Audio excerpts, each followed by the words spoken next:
we're looking to expand into different geographies.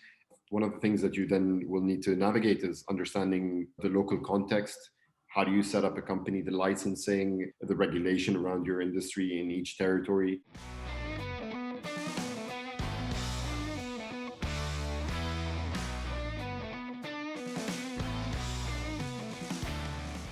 My name is Bassel el Koussa. I'm CEO and co-founder of Quiqup.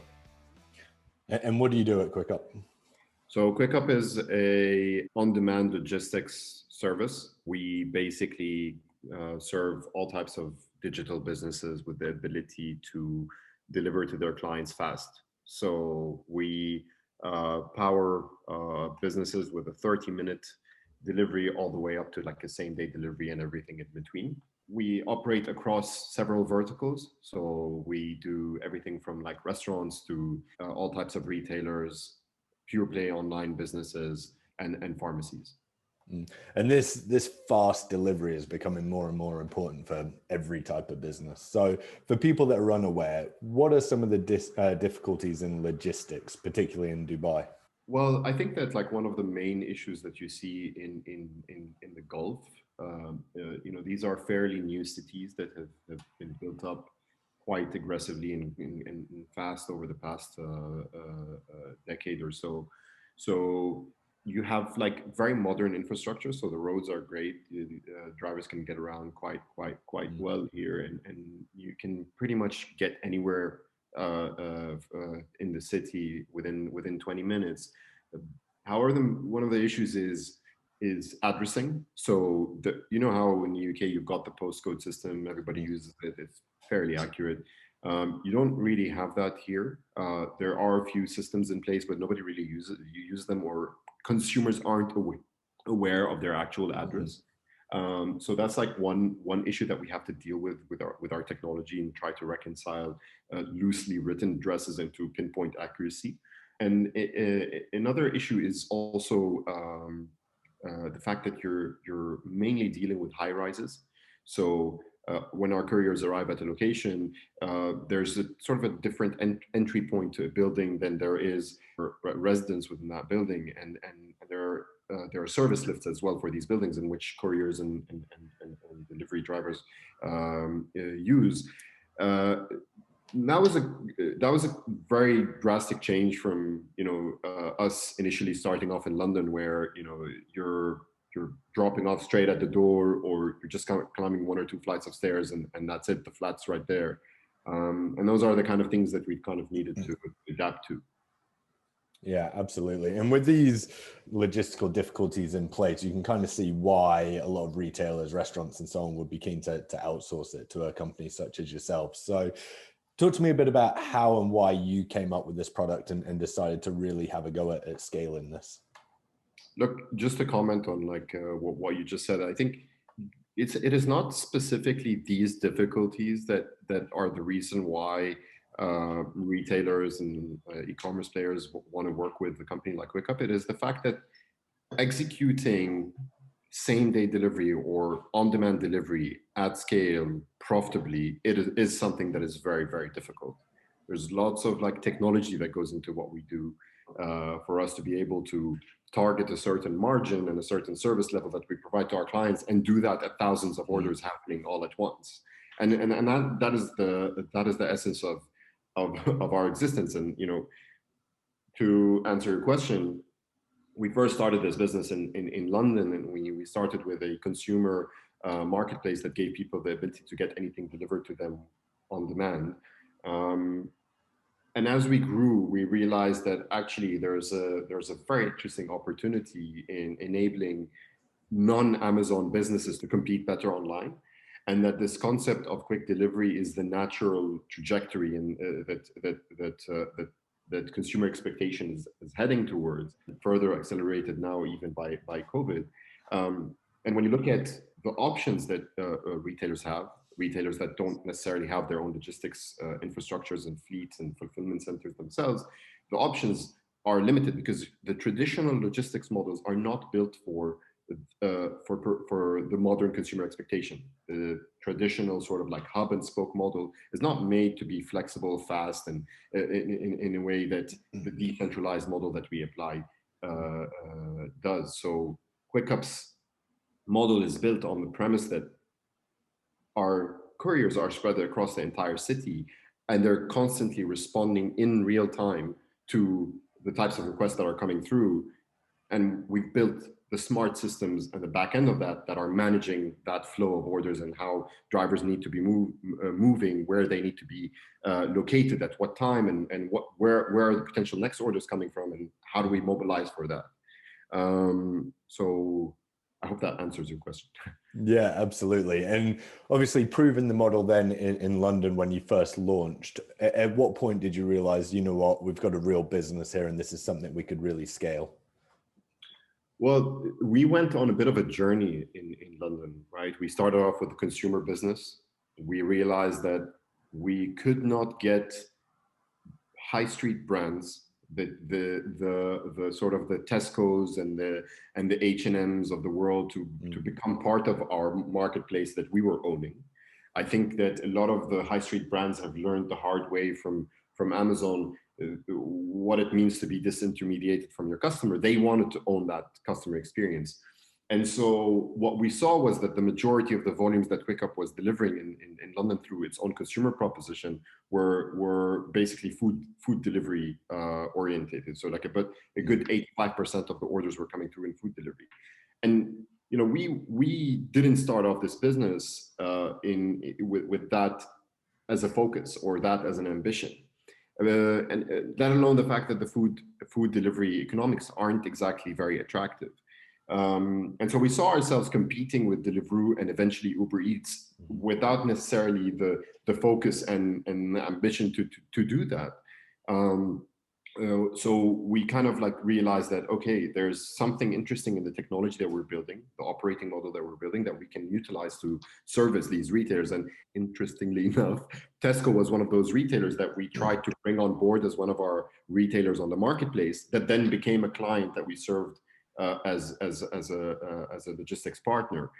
However, one of the things that we realized as we pivoted the model was that retailers in the UK were not necessarily ready for this quick delivery system, right? Most retailers have distribution centers that are hours away from London. They don't have access to live inventory in the store. We're not ready to fulfill from locally. And so our kind of like edge comes in being able to deliver in a couple of hours was not really shining through in the right way. And whereas at the same time, as we were executing that pivot, we had decided to launch here in Dubai, and it was sort of like a requirement from our investors at the time to show the replicability of the model, and we saw Dubai as a perfect place to expand to. And the reason for that is because we saw that there is an interesting dynamic at play, very nascent e-commerce ecosystem. Retailers that don't yet necessarily have a proper online proposition that gave us the ability to go in and have our service act as a standard proposition for a lot of these players getting themselves online for the first time. And so the path to disruption was kind of like cleaner and faster in the UAE than it was in London. And so we eventually made that shift from the UK here to the UAE. And so this company has seen two pivots to get to where it is today.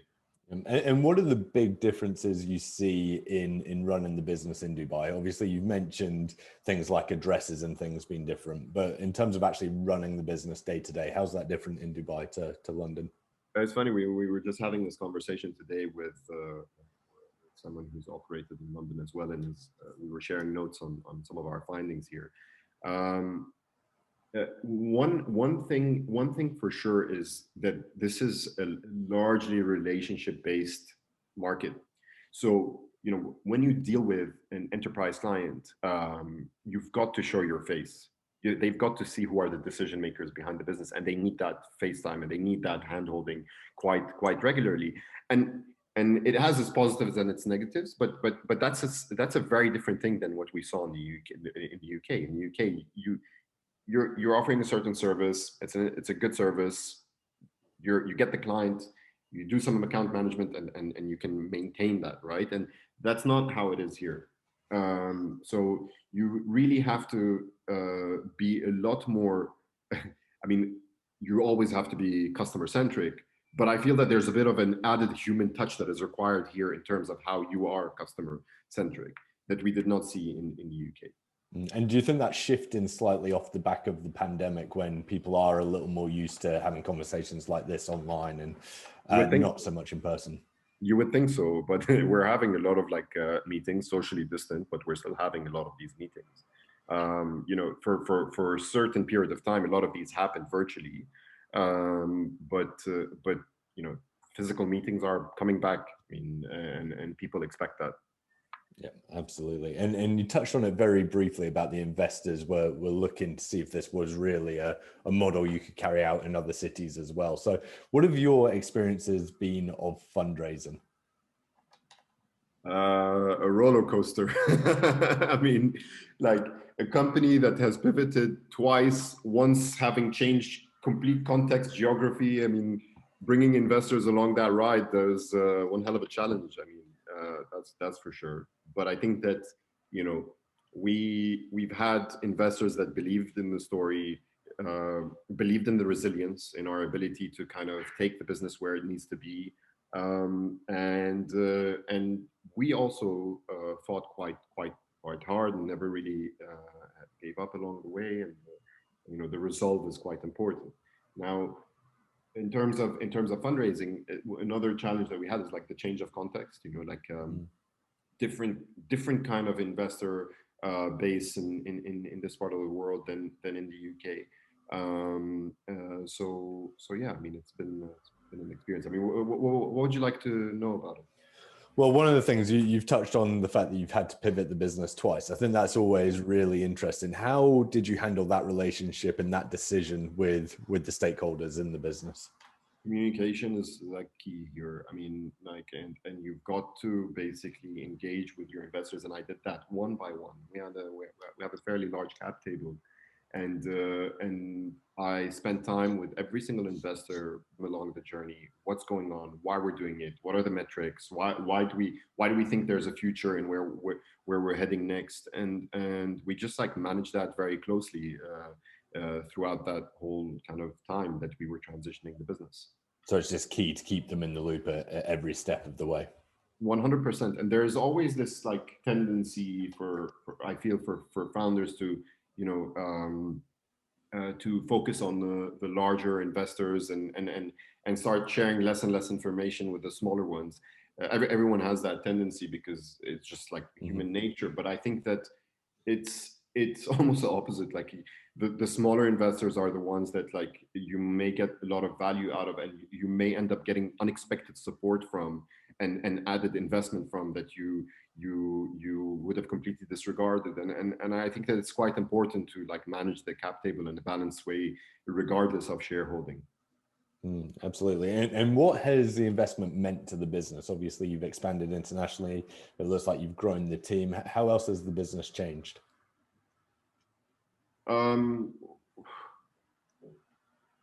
Well, I mean, look, we've gone through a couple of like reorganizations in terms of how the teams are split. There was a big challenge culturally within the company of kind of integrating the Dubai business into, as part of the overall business. Once we kind of wound down London and started focusing on the UAE, the reason for that is because the product teams and the engineers were always London based, and we're serving the Dubai business almost as like a dev agency, right? And so I think one of the biggest challenges for us was to kind of bring the business into itself, right? With the engineers, with the product managers, and kind of like make that a very well running machine where actually engineers are bringing value to the business, and the business is communicating with the engineers as one, rather than we're the business and you're the engineers, So that was something that was quite interesting to navigate.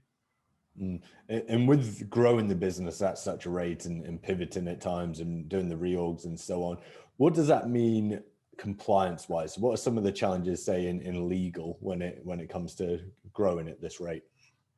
We've got entities in Lebanon, Amsterdam, UK, Dubai, and soon KSA.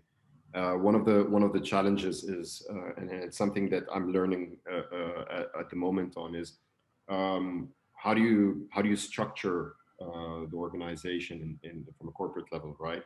What entity owns what for what reason? Who's the ultimate owner? Where does the shareholding sit? Where does the IP sit? How do you manage your cost centers? How do you deal with transfer pricing between the different entities? And tax comes into this as like a big question as well. And these are some of the main legal challenges that a company wanting to operate internationally would have to kind of think about.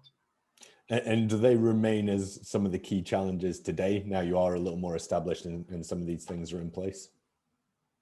Yeah, I mean, I think the challenges start to look a bit different. So now we're looking to expand into different geographies, and you know, one of the things that you then will need to navigate is understanding the local context.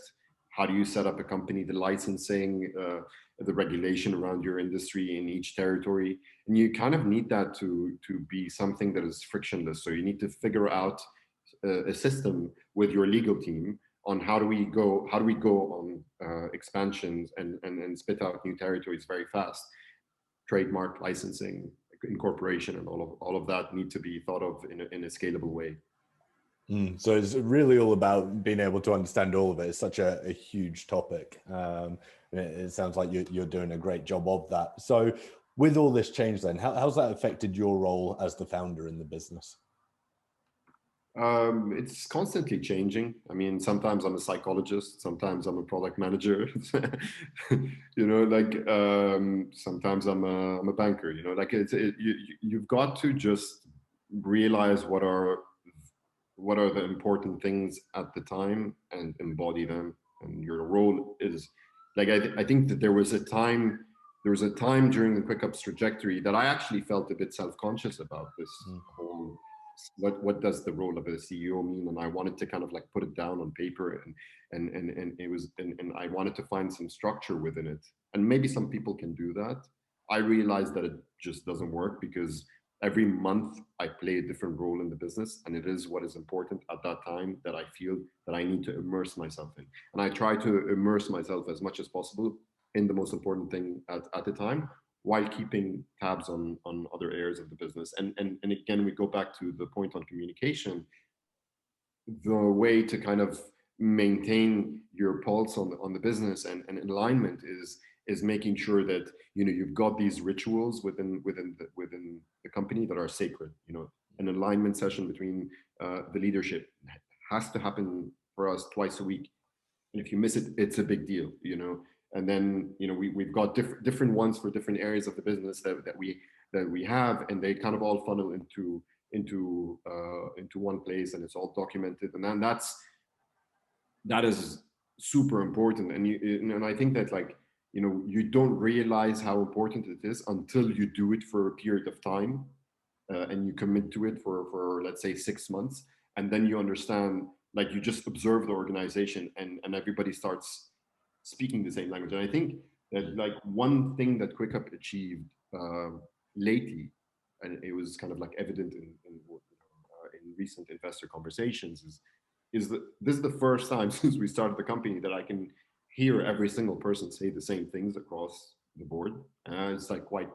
I think that's when you feel that, okay, there's a certain velocity that gets unlocked in the organization once people are speaking the same language. And now you've achieved that, then what are the key goals for the business over the next, say, 12 to 24 months? I mean, the key goals for the business is to maintain that at scale, right? Like, I think that if you achieve it, you may achieve it for a couple of days, and then so like, I think it's being able to kind of like maintain that. It's being able to foster the, you know, enforce the culture, reinforce the culture that we have created, and allow that to grow with the organization as we add more people to the organization. That is super important. That's going to be a challenge in itself. But like from a business standpoint, we are looking to expand, and we're looking to do that very aggressively. We are looking to dominate in the space that we're in for the entire region. And so you will see Quiqup expand into Saudi Arabia, and then several cities within Saudi Arabia, and then other countries as well. And that's our plan right now. And with getting everyone to speak the same language within the business, that's part of, I suppose, keeping the company culture as well, which is often difficult when you're trying to keep company culture but respect local culture when you're expanding into new geographies. So what do you envision the challenges of that being, and any advice on how you're going to go about that? Honestly, I think that and this is my view, in the world that we live in today, there are certain values and that have become universal that you can find anywhere. And I think that, like, while you recruit, you need to look for people who embody those values. And so it doesn't really matter where they're from, who they are, what religion, whatever it is. You know, it's like we tend to look for people who have similar ways of going about things that we do, and that's it. Doesn't matter. Everything else is irrelevant. Perfect. And for those listening, where can they learn more about Quiqup? Our website, socials. They can talk to me if they want to. To make sure that you understand the issues in your business, you need to make sure that you can demonstrate to an investor where those issues are and that you've adequately thought about them. For example, in Quiqup, we heard that they have a lot of multi-jurisdictional contracts, and so for them it's key to be able to demonstrate that those are all sewn up and the investor understands what the risk profile is in this business. The next thing, make sure you're organised and responsive. You know, as much as anything, investors are investing in people, and they want to know that you understand your business, you know where your documentation is, and you can produce it when you need to. Understand the investment process is another key one. Look into the process, make sure you understand the documentation, and make sure that you are adequately responding to the documentation because you understand what's there. But lastly, I would say make sure that your lawyers are adequately and appropriately briefed. Make sure they understand your investors and your investors' issues, because that in itself will help to make the process a lot smoother when everybody's talking from the same hymn sheet.